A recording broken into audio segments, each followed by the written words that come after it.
Hey there everyone, welcome back to Adam's Kitchen. So today we're going to be making a very flexible tomato sauce.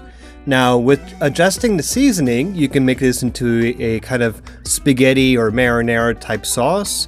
If you adjust it a different way, you can make it into a pizza sauce. But today we're just going to be making a basic tomato sauce for later on. So we'll start off with our basic ingredients, which are 1 full onion, sugar, garlic, 3 cans or more if you'd like of chopped tomatoes, fresh basil, some tomato paste, and there's the olive oil again. So let's get started. Now in this recipe I decided to use 1.5 onions because I want to make a large batch of tomato sauce because I have 2 things planned out with it. So we'll just start off with cutting up the onion. And notice that I'm leaving the root on of the onion and only cutting off the bottom. The reason I do this is for 2 reasons. 1, it makes it easier to peel the onion. And 2, when you leave the root on, it does prevent a little bit less of the oil escaping and it won't bother your eyes as much. So many people talk about cutting onions in different ways to prevent you from tearing up or crying. And you can ask any professional chef in any kitchen, no matter what technique you do, no matter how you cut it, there are going to be some tears coming. But anyway, so let's get this done as quickly as possible so we don't have too much of tearing up occurring. I think in this video I was wearing my glasses, so that helped out a bit. So there you go, and you notice too, it's also a lot easier to peel the onion. And if you use the top or the bottom part that I cut off, it actually makes, if you use that part, you can clean the cutting board a lot easier. It gets the skin and the peels and the scraps pretty easily.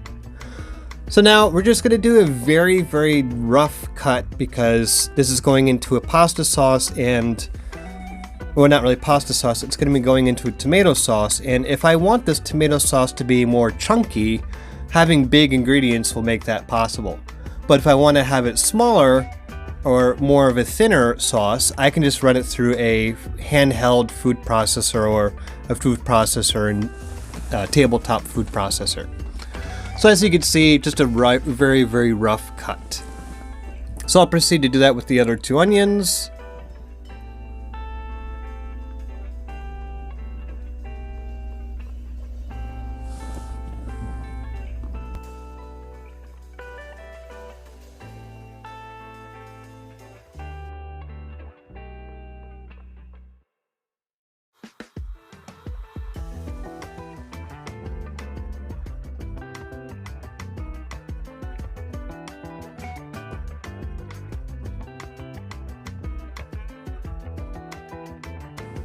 Well, that's 1 onion done, so let's clean up a little bit and make things a little bit safer and easier to work here.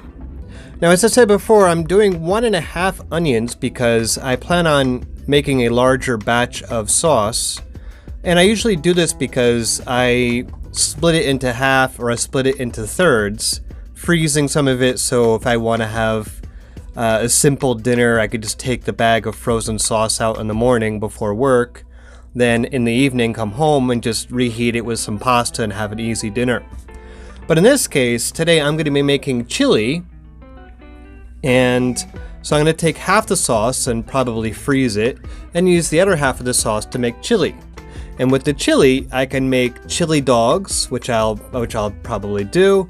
And I can make nachos or just enjoy chili with some rice and crackers or bread. So there's a lot of different ways. That's what I mean when I say this is a flexible recipe. You could do a lot of things. You just have to get creative with it. So okay, so that's another onion done. So now we have our onions, 1.5 onions cut and ready to go. So just need to clean up a little bit and we'll move on.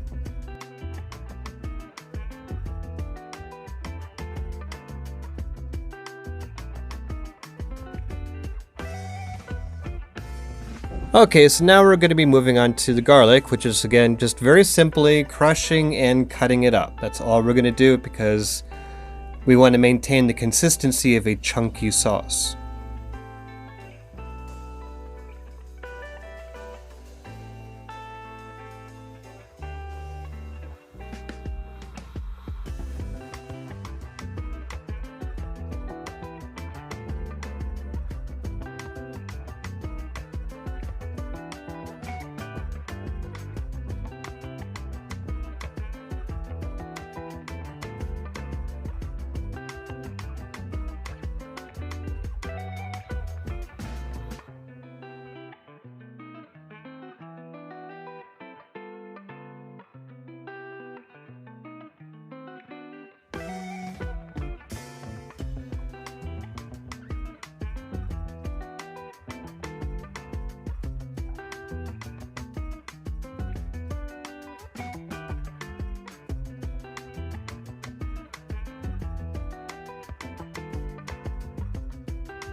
So now they're all crushed and peeled, we'll just give them a light chop, again, keeping it chunky, not too fine, not too small.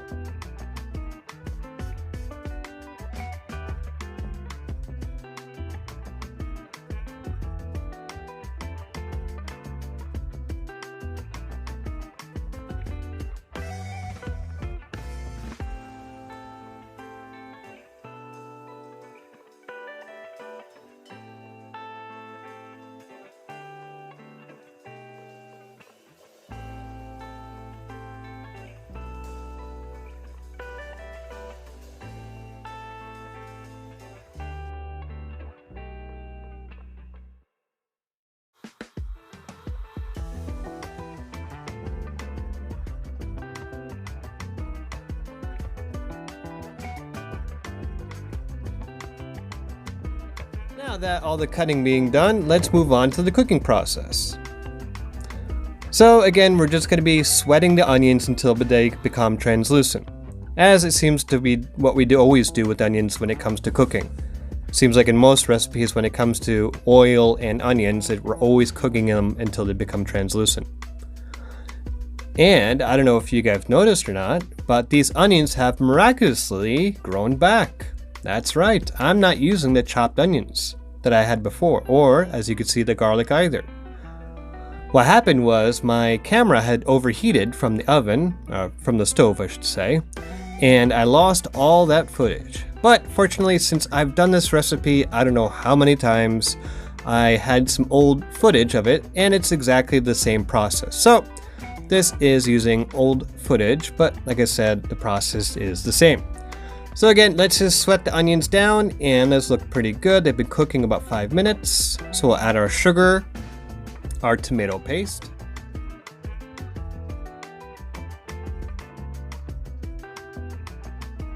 and I like to give those a little time to themselves to get to kind of blend in, seep into the onions, and really mix well with the caramelization of everything.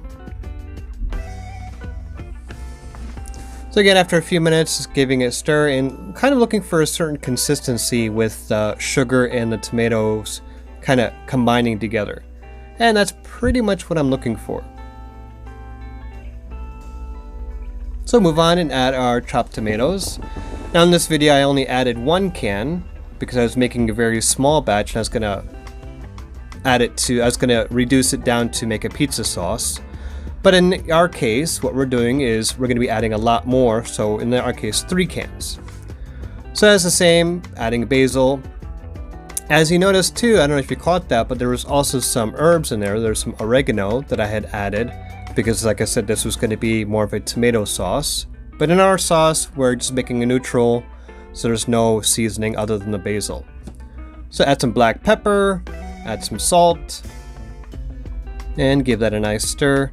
And when this is all finished, all said and done, we will have to adjust seasoning again, but I try not to add too much in the beginning because we could always add more in the end. So that's about it. So let that cook down for another 5-10 minutes, and this is what you should end up with. Nice chunky tomato sauce. And there you have it. So if you want to make a pasta sauce, say more like marinara, you could add some oregano in there or with some thyme. Or if you want to make it with kind of a pizza sauce, you could just add oregano. And if you just want to keep it neutral for things like chili, just make it as you saw in this video and you're pretty much good to go. So stick around for the next video where we'll take this sauce and make something else with it. So as always, thanks for sticking around and watching this video with me. When it comes to cooking, try to keep it simple. Thank you. See you next week.